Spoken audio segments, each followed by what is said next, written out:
Двојно повеќе шеќер од дозволеното консумираат децата во градинките. Менијата на кујните кои што им подготвуваат храна навидом се избалансирани.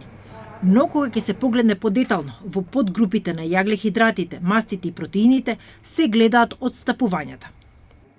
Кози, Childhood Obesity Surveillance иницијатива е најголем систем. Професорот од Институтот за јавно здравје, Игор Спировски, речиси 20 години работи на оваа проблематика. Вели, готвачите во градинките и училиштата продолжуваат да ставаат повеќе готварска сол од предвиденото. Но за разлика од пред 6 години, веќе не ја надминуваат двојно дозата. И заситените масти се над дозволеното во училишните кујни, а во градинките за нијанса е подобро. Но генерално состојбата со исхраната во градинките, во училиштата и дома не е добра. Во земјава децата продолжуваат да ни се дебелат. Со зголемена телесна тежина и дебелина, кај машките вкупно ни оди нагоре. Кај женските, нагорните трендови и се на зголемена телесна тежина и дебелина и само за дебелина. Значи, женските имаше значително помали преваленци имаше кај женските отколку кај машките, меѓутоа во последното истражување тие почнуваат па не само последното, туку и она пред 3 години што го имавме, тие веќе почнаа да ги стигаат машките во еден период. Иако минимални, има подобрувања споредено со 2010 година, кога почнале да се следат овие податоци, но сепак далеку сме од посакуваниот резултат. 30% од децата ни се со зголемена телесна тежина и дебелина.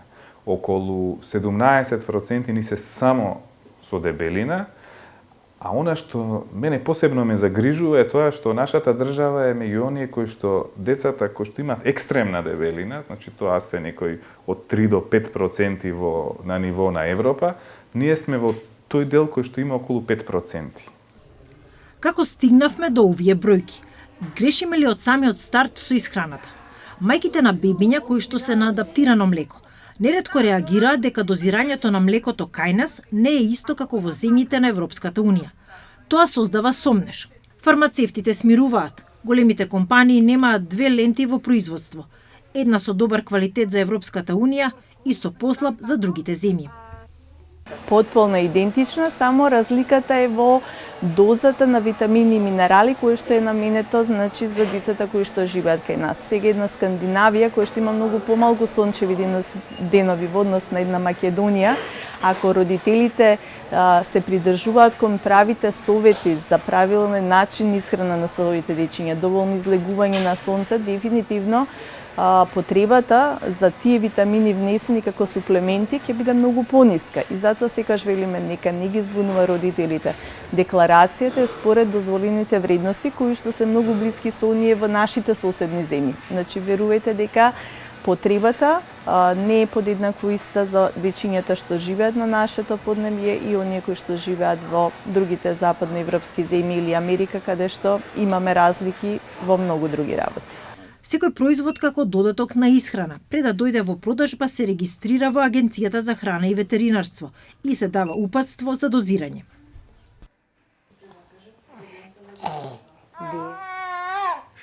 Докторката Марковска веќе 5 години користи перцентилни криви, кои покажуваат колку едно дете има тенденција кон здебеленост.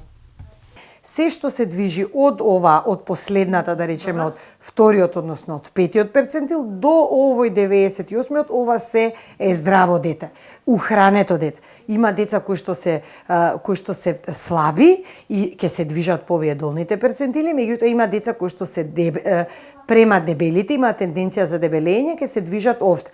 И ако ние го забележиме тој тренд на растење, например, оди нагоре, се повеќе влеземе во оваа сива зона, тогаш веќе поведуваме сметка и им викаме на родителите, не внимаваме, ќе ги контролираме оброците и така натака. Колку порано ги научиме родителите да водат сметка за оброците, толку полесно ќе им биде и на децата понатака.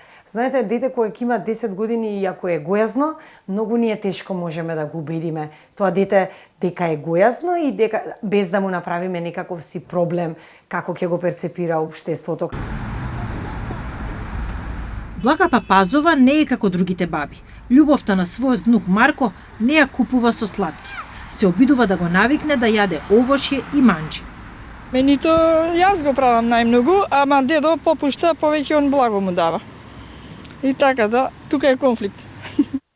Неводење сметка за исхраната и отсуство на физичка активност се причини за појава на дијабетесот кај децата и адолесцентите.